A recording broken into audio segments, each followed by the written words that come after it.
যে বিষয়টি জানতে চেয়েছিলাম আপনার কাছে যে ভারতে যেভাবে ভারতীয় গণমাধ্যম যেভাবে বাংলাদেশ সম্পর্কে যে ন্যারেটিভটা প্রচার করছে যেটা আসলে আওয়ামী লীগের ন্যারেটিভ, আমার আপনার কাছে প্রশ্ন ছিল যে এটা কোনো কোঅর্ডিনেটেড একটা প্ল্যানের মধ্যে দিয়ে হচ্ছে কিনা।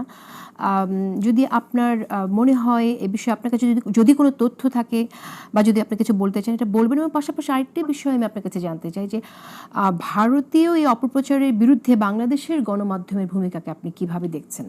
ভারতীয় অপপ্রচার বিরুদ্ধে বাংলাদেশের গণমাধ্যম, দুই একটা গণমাধ্যম ছাড়া আমি দেখিনি আর কোনো গণমাধ্যম কোনো স্ট্রং ভাবে জিনিসটাকে রিফিউট করতে।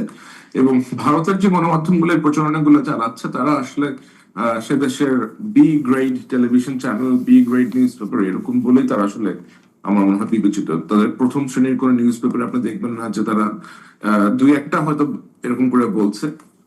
বাট ঢালাও ভাবে কলকাতা ভিত্তিক কিছু চ্যানেল আছে, রিপাবলিকান, তারপরে আজ তাক বোধহয়, এরকম কিছু চ্যানেল যাদের সাথে আবার গৌতম আদানির সম্পর্ক বেশ স্ট্রং, যারা গৌতম আদানি ওন্ড।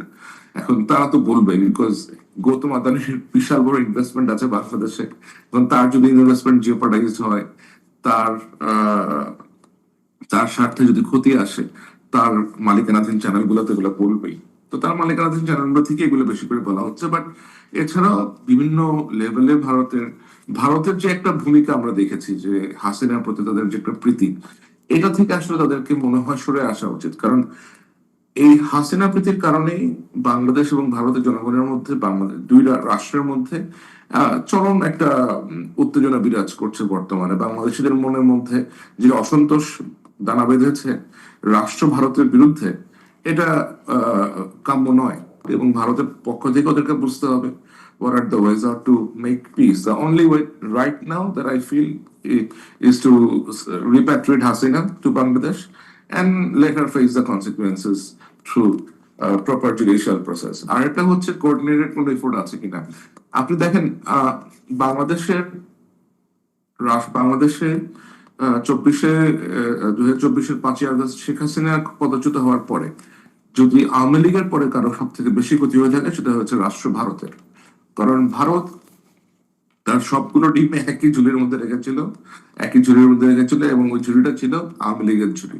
ওই ঝুলিটা যখন ফেটে গেছে, they have nowhere to go. তাদের এত ম্যাসিভ ইনভেস্টমেন্ট আছে বাংলাদেশে, তাদের এত ইন্টেলিজেন্স ইনভেস্টমেন্ট আছে বাংলাদেশে, এভরিথিং হ্যাজ বিন শ্যাটার্ড। এখন when you have such investments এবং এত ধরনের আপনার ডেভেলপমেন্ট বাংলাদেশকে ঘিরে, এত রকমের আপনার পরিকল্পনা বাংলাদেশকে ঘিরে, তারা তো অবশ্যই এটার জন্য প্রস্তুত ছিল না। এবং তাদের যে ক্ষতিটা হয়েছে সেটা তারা হয়তো এইগুলা করে চেষ্টা করেছে, এখনো চেষ্টা করে যাচ্ছে যে বাংলাদেশে কোনোভাবে আমরা ন্যারেটিভ সেট করা যায় কিনা, যেন বাংলাদেশকে একটা অকার্যকর রাষ্ট্র হিসেবে আপনার স্টাবলিশ করা যায়। এবং এর মধ্যে অবশ্যই একটা কোঅর্ডিনেটেড ক্যাম্পেইন আছে। কারণ আপনি দেখবেন যে একটা নির্দিষ্ট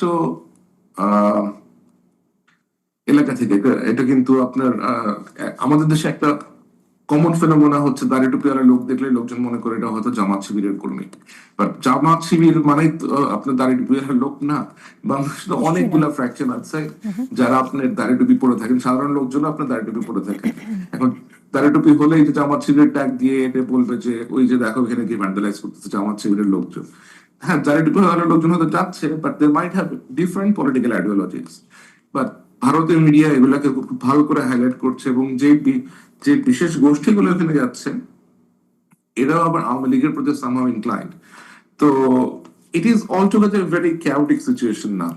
এটা যদি আপনার সরকার যদি ইন্টেলিজেন্স গ্যাদারিং এবং কাউন্টার ইন্টেলিজেন্স মেজার্স আরো বৃদ্ধি না করে, আরো এসকেলেট না করে, তাহলে আমার মনে হয় সিচুয়েশন উইল গো ওয়ার্স।